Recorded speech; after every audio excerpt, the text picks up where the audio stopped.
Australia has a beautiful landscape.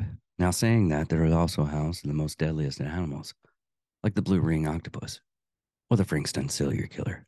Today, we talk about Paul Charles Denier.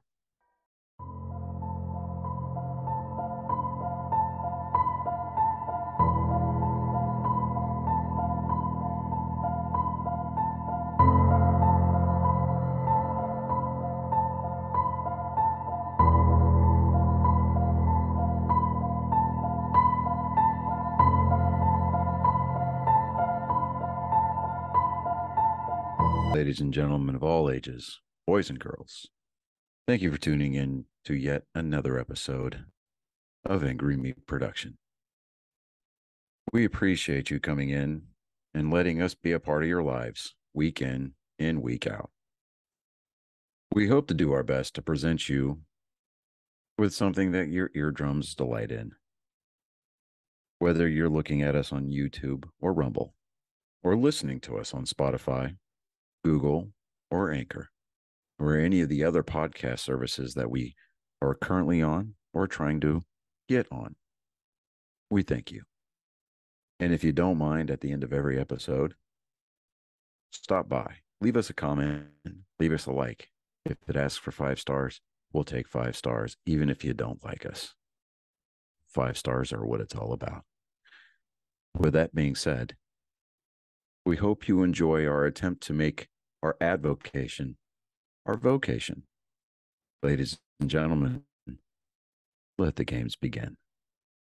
Welcome, angry, faithful. Today on Psychos and Sociopaths, we're going down under with Paul Denier. Now, before I go about this business of this podcast, I would like to say thank you for all the subscribers that we got. We only got like 103 on YouTube and some on the other platforms and everything. Thank you all for listening, and thank you all for subscribing to us. I do this as spare time. I love doing it, getting information out there. But like Nerd Sports, we do sports shows and everything, and we also do kind of news-ish, maybe about 15 minutes of news, and then we just talk nerd stuff for the remainder of the show, which ends up being an hour. But thank you all for listening, and thank you for being part of this little show. So let's begin. Denier was born in as Paul Charles Denier on April 14th, 1972, to British immigrant parents, Anthony and Marie Denier, in Campbelltown, New South Wales. Man, that is a tongue twister. That's just one word. I don't know how the Aussies do it. An outer suburb of Sydney, Australia. Denier parents met and married in London in the early 1960s before migrating to Australia in 1965. Denier then reported had difficulty fitting in amongst his peers in the new town, which he was born in 1972. And he had, this is what kind of, I was reading this beforehand, trying to get it, a feel of this episode. And this right here has kind of got me weirded out. Denier was reporting how dignity fitting in with his peers in his new town. So either A, he was the offshoot when they actually moved to Australia is wrong, or he's lying. And most serial killers lie a lot. They even lie to themselves that they are the victim of this whole travesty and they shouldn't have been in jail. It happens all the time. It is weird. Most killers do that. Most. But I digress. Denier then reported having difficulties fitting into his new town, which led to problems with study and self-confidence that were worsened by the significant weight gain during his teen years. At the age of 11, he started doing weird stuff. He slashed his sister's teddy bear's head off, and he cut the throat of a family cat before hanging it in a tree. At age 13, He was arrested and cautioned for stealing a car. I don't know, cautioned. I guess he didn't get arrested. He was just told not to steal cars, and it helped. In age 15, he was assaulting a fellow student after school. He had a hard time finding jobs. One job in particular, in February 1993, Denier commenced work. Was commissioned to work at a boat building firm in Seaford, named Pro Marine. Short time after he commenced his work, his colleagues would have observed him making knives at work. Denier employment was terminated after several months due to his failure to complete his assigned tasks. So really wasn't into working. His first actual crime and arrest was Dwyer acquire. Sorry. The first known incident attributed to Dwyer occurred on February 1993 when Don Vane's Claude Street unit in Seaford was broken into. After an anonymous threatening call, Vanes was fearful for being alone. Vanes asked her boyfriend to take her and her newborn baby out while he delivered pizzas. After being out approximately an hour, Vans returned to her unit or home with her boyfriend after seeing blood on the floor and at one of the cats was dead. Police were called. The police officer arrived at the scene, discovered that the cat was slaughtered with its intels slewed across the floor and its eyes removed. A pornographic images have been placed on the body of the cat. Written in the cat's blood above the stove was words, "Donna, you're dead." In the bathroom, police found Vane's two other kittens, also slaughtered with their throat cut, floating in the bath. Shaving cream had been sprayed over the mirror in the bedroom, and more pornographic images have been placed over the wardrobe. These images have been slashed as of the furniture in the home. The intruder had also placed pornographic images, which had been slashed inside the crib of Vane's baby. Unwilling to stay at the unit, which no surprise if that happened to me, I would do a whole clearing of the apartment and call the police and move somewhere else, maybe at a distance. She stayed in with her sister, who was living in the same apartment next to Denier, and whose neighbor was also recently vandalized. After Dwyer subsequently arrested, he admitted to the police he was responsible for the break-in, vandalism, and the murdering of Van's cats. Denier also told police that if she was there, he would have murdered her also. So she took the wise idea, and if she felt uncomfortable, she left and basically saved her own life and possibly the life of a kid. Who knows? But good on you. The first actual murder victim was an 18-year-old Elizabeth Stevens, who had come to Melbourne from Tasmania in January 1993 to study at the Taffy Frankston. Taffy Frankston is a technical institute. Basically, it gets you ready for the workforce, like information technologies. What here in the United States we would probably call like a call center, hospitality, arts, trades, and businesses. So they can get ready for the business schools, or not business schools, but working in a business and whatnot. She moved to Melbourne. She moved to Melbourne to study in order to join the armed forces. At approximately 7 p.m. on the event of June 11th, 1993. Stevens lied got on a bus to Carborn Road, the closest stop to the home she was residing in Patterson Avenue, Longwilling. Yeah, it's a suburb of Melbourne, Victoria, Australia. With her aunt and uncle. She had been living with her relatives for 6 months. As she turned to Patterson Avenue, she was grabbed from behind and threatened with what looked like a gun. Stephen screamed. However, her screams were not heard by anyone due to the heavy rain and wind. Stevens was told, "Shut up, or I'll blow your head off," and then escorted down Patterson Avenue. Her assailant held her hand so she was not to draw suspicion. Several witnesses had seen them walking past and assumed they were a couple. The pair arrived at Lloyd Park Reserve. Stevens was first sexually proposed. Proposed? What? Propositioned. Oh, she was first sexually propositioned by being asked, "Do you want to fuck?" Then, well, I won't rape you or anything. Stevens was strangled, stabbed, and her throat cut. That is really weird. No. Okay.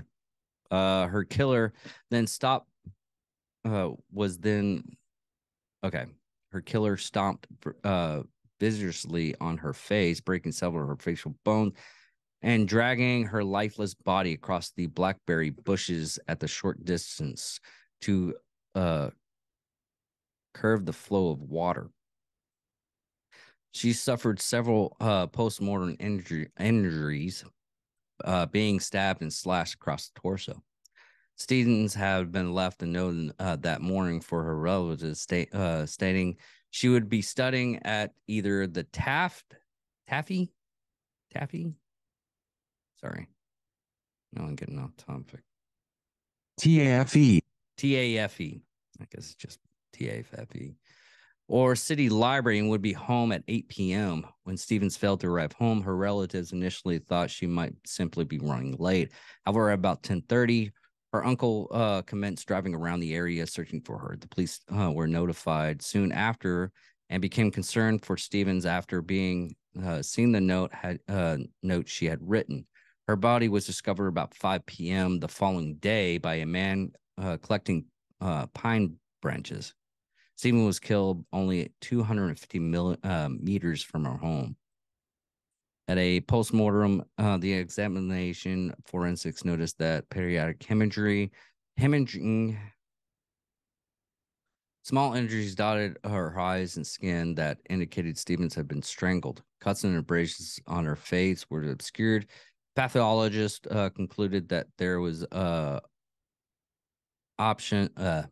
In their opinion, the cause of death was asphyxiation of blood and hindering of the stab from the stab wounds to the neck in a woman whose neck has been compressed. So basically, she was choked. An extensive search was undertaken from the area, both where her body was located in the surrounding streets. A bag with books and documents with the name Stevens was discovered, as was the blade of a knife. Every resident in the local vicinity was spoken to. Police rode the local bus to see if anybody aboard recognized Stephen. Investigators never discovered any solid leads on Stephen's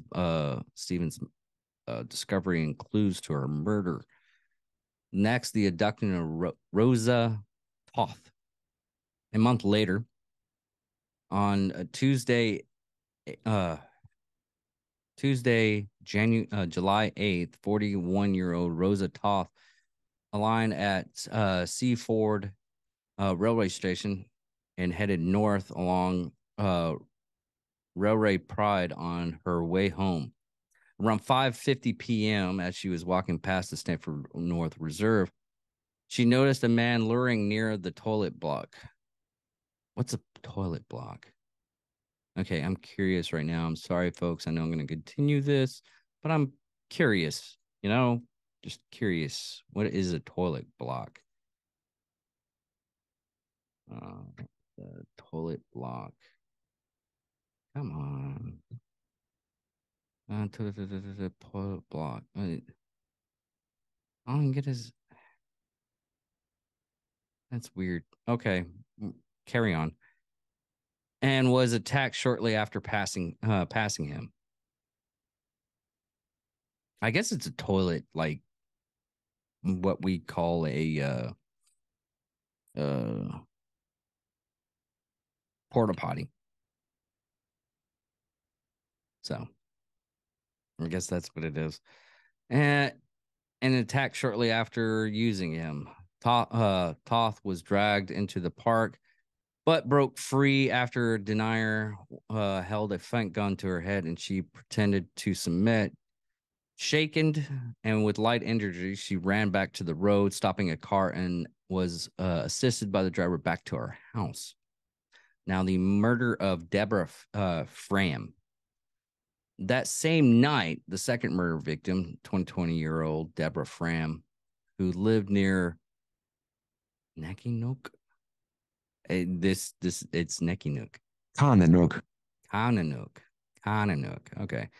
Kananook Station in Seaford was abducted in her car in the early evening. She was left after she had left her 12-day-old son at home with a male friend when she went out 7 p.m. on a short trip to buy some milk and for an omelet dinner. At 8 p.m. when she still had not returned, he called her boyfriend, the police at the local hospital, seeking news of her whereabouts or possible accident. The friend and the boyfriend drove around trying to locate her, then reported her missing at Frankston Police Station. On the afternoon, July 12th, a farmer found Fam's partially covered body on Trevor Roads. And Canham Downs, like Stevens, she had been strangled, savagely slashed in her throat cut. Now on the murder of Natalie Russell. July 30th, the third and final victim, 17-year-old schoolgirl Natalie Russell, was attacked while walking home from John Paul College. At that time, there was media speculation, highly public fears, and warning her from her school. Russell took her unusual shortcut home to Frankston North via the fence walkway, now called Nat's Track, in her memory. Oh, okay. Which passed between two golf courses on Sky Road. At 8 p.m., Russell was reported missing from Frankston Police Station. The police searched soon. The police found her body. She had been dragged from the path through a large hole in the wire fence into the adjacent shrub. Damn it. Almost good. She had died in a similar manner of the others, but during the attack, she had put up a considerable fight, which assisted investigators due to DNA evidence finally being available at the scene. Now, during the investigation, police involved with the case after the incident, deniers at denier's block of units, I guess apartment buildings, where the first slasher break-in occurred. And at Vane's unit in February 1993, the murder of Stevens was the first instance to attract a large investigation, as did the disappearance of Fram. When a search was organized, the scuba divers examined Kagnook Creek. There we go. Got it. No extensive forensic evidence was found at the Stevens scene, and no witnesses came forward. With Fam again, no for back park. But witnesses later recall her car, a gray Nassus Pulsar. Ooh, what's that?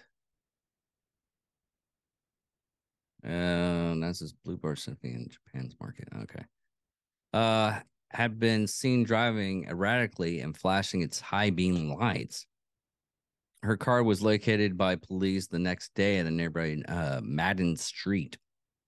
The forensics found traces of Fram's blood inside, along with a new dent in the front, and the driver's seat pushed back. Denier later explained how at the milk bar, there's a milk bar. Fram had left her car unlocked, and he had climbed into the back seat and threatened her with a gun shortly after she drove from the store. I'm sorry. The whole milk bar thing has me. I mean, we have like cereal bars in here in Wichita Falls, but never a milk bar. Never thought about a milk bar. It might be a new thing to have. After the second attack with Thrott's description, she described her attacker to be 18 to 20 years old, 180 centimeters tall. What is 100 centimeters tall in real height? I'm going to go ahead and find out.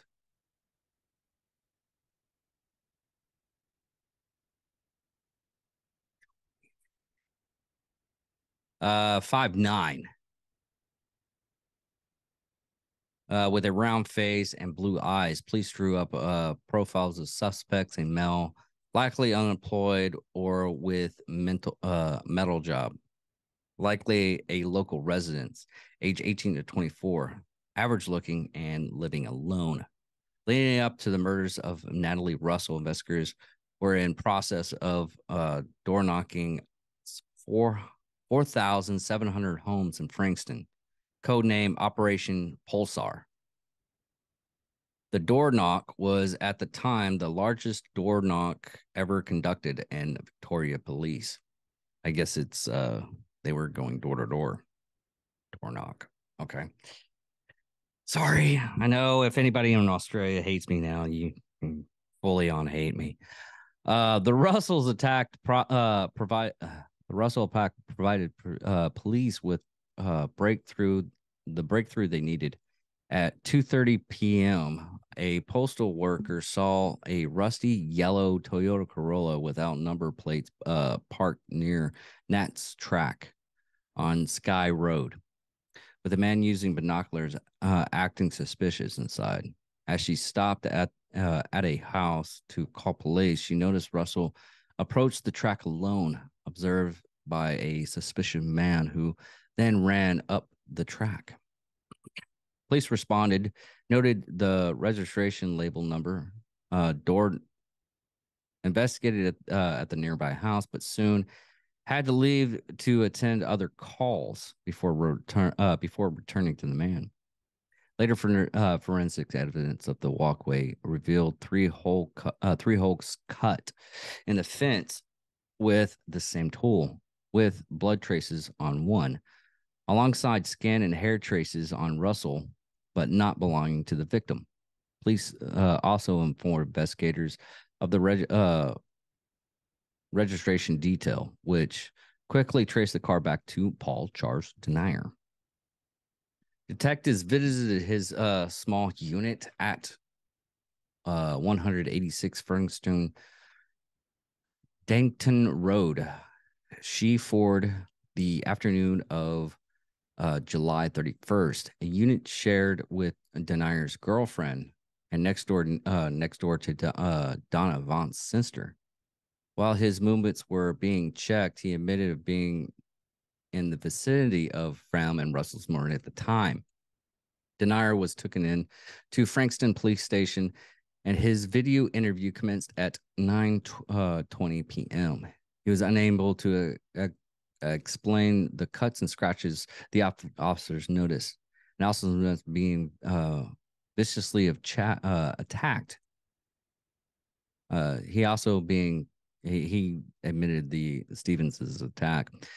He agreed to have his DNA checked, and early August 1st, suspected that the police had DNA evidence admitting to the murders, the Tross assault, and the slasher break-ins. Denier also told detectives that he had been stalking women in Frankston area for years, and that the motivation for the crimes was the desire to kill from his at the age of 14, a general hatred of girls and women. During his trial and imprisonment, Denier was charged with 3 murder counts and 1 abduction. Hold on. That math doesn't act out. Okay. He killed. I'm sorry. Elizabeth Stevens, Inductive Ross. Okay. Deborah Pham he killed, and Nate Russell. I'm sorry. I just blanked out on the other ones. I, very sorry.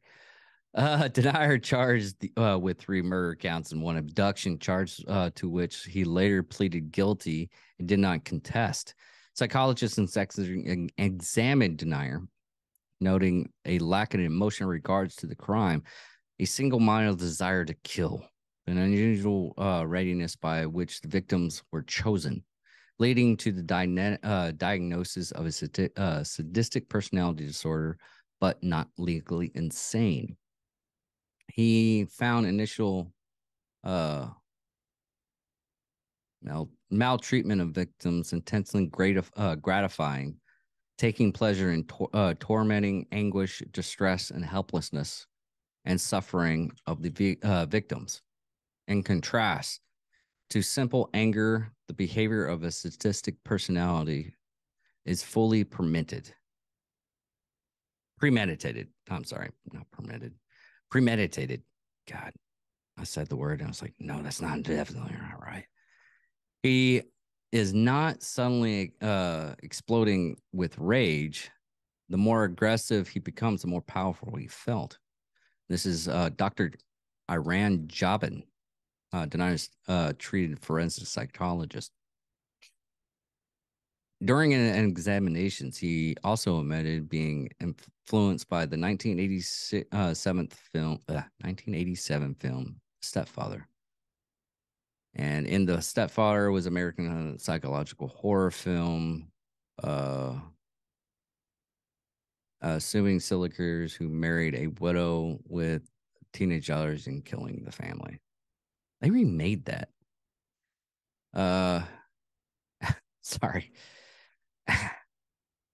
On December 20th, 1993, after 4 days of the hearing, he was sentenced to Melbourne Supreme Court to 3 consecutive sentences of life imprisonment with no parole period. On December 31st, however, Denier lodged an appeal, which was heard on July 1994, granting him a non-parole period of 30 years until 2023. Deniers was sent initially to HM Prison Bar 1 and is currently at Port Phillips Prison.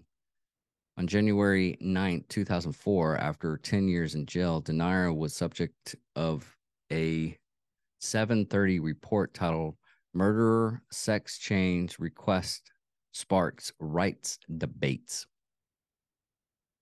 In September 2004, news broke of a letter Denier had sent to his estranged brother, who he had accused in the trial of sexually abusing him as a child, and his sister-in-law, who had re-emigrated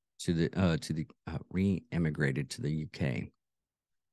In July 2012, Denier again came to the attention of the media over allegations of 4 rape conducted over a 6-week period. In April 2013, the Herald Sun created a website with images of 14 letters written by Denier in 2003 and 2004 to another inmate titled The Paul Denier Letters. Which they didn't give any kind of, they just said that he did those. Well, I find funny, and people are probably going to hate me for this, is the next part, because his last name's Denier and gender identity. We'll get through that. According to the first of the Paul Denier letters, dated November 29th, 2003, Denier began identifying as a woman that same year. Denier had claimed that these feelings of gender dystopia, okay, are what led him to seek revenge against women by murdering them. In letter 6, dated February 4th, 2004, he wrote, I committed these disgusting crimes not because I ever hated womankind, but because I had never felt really as a male. Denier began wearing women's clothing and cosmetics in prison in defiance of prison orders. Medical specialists evaluated whether Snyder could receive a sex reassignment surgery and rejected the idea. Prisoners' support group said that he could not be anything but serious about his transition, given that it would entail personal risk. One victim's mother said Denier's transition made her and hers fell sick, calling it a stunt. Denier has since reverted to identifying as Paul. So he, anyways, in a bid for, parole in 2023, Denier became eligible and applied for release on parole, but had his application denied by the Adult Parole Board of Victoria. The parole board notified the families of the victims, including Nathalie Russell's father's Brian and Deborah Foreman's son Jake. So that is it on this one. I know it's kind of a jobberish on that one. Sometimes I get stuff that is really breath. It can go flow. It has a flow, a good flow, and sometimes the writers of these articles are pretty much have a different style of writing, I guess you would say, and their writing isn't really working for me. And my dyslexia kicks in high gear, and luckily I can work through it at times. But on this one, I think he was sadistic beforehand. I don't know anything about.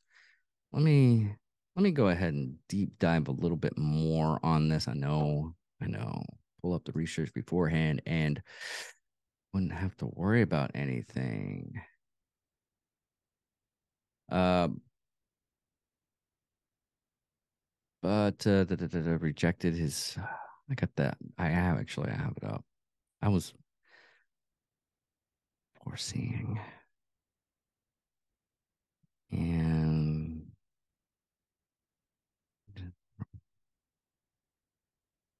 yeah, he's not getting out.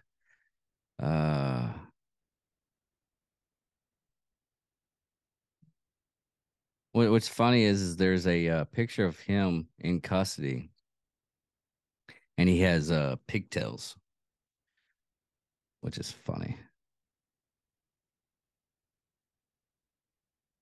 But most of this stuff on here is just Denier expresses no remorse over the horrendous conduct that he did. And yeah, I'm not seeing anything that's news except for that first article. Let's see here. He is an ugly man, though.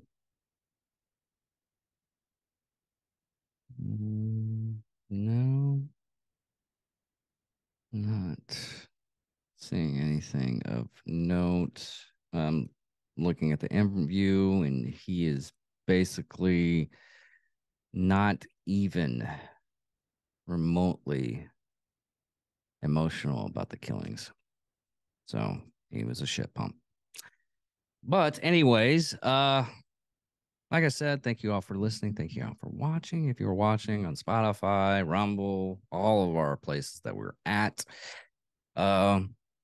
hopefully we can comment or whatever on a thing. I actually do read the comments. I don't know what it is on like I mean, you could comment on this on our page on Instagram, try to get a hold of us, comment on us through there. I mean, very low under the radar as subscribers and everything like that. But if you know anything about the cases that we do go over, I do have one that I forgot to mention, and this is Heidi Littlefield one. The niece came out to us, and uh, this is what she said. This is my aunt. There was no signs that indicate any of this. She was a second mother to me after her sister, my mother, died. My cousin Logan, on the other hand, had always been in trouble since her teenage years. So, uh, like I said, I don't know, looks like a dude, so I guess it's nephew. So, anyways, thank you, YG Hydro, for commenting on that. If you want to comment more on it, or you want to help us revisit that case with Heidi Littlefield, come at me, bro. We'll talk. Anyways, thank you all for very much. Comment. Give us. I mean, I don't know if there's a lot of hate. I think I only had like one thumbs down on one episode, and that was the uh Mendez brothers.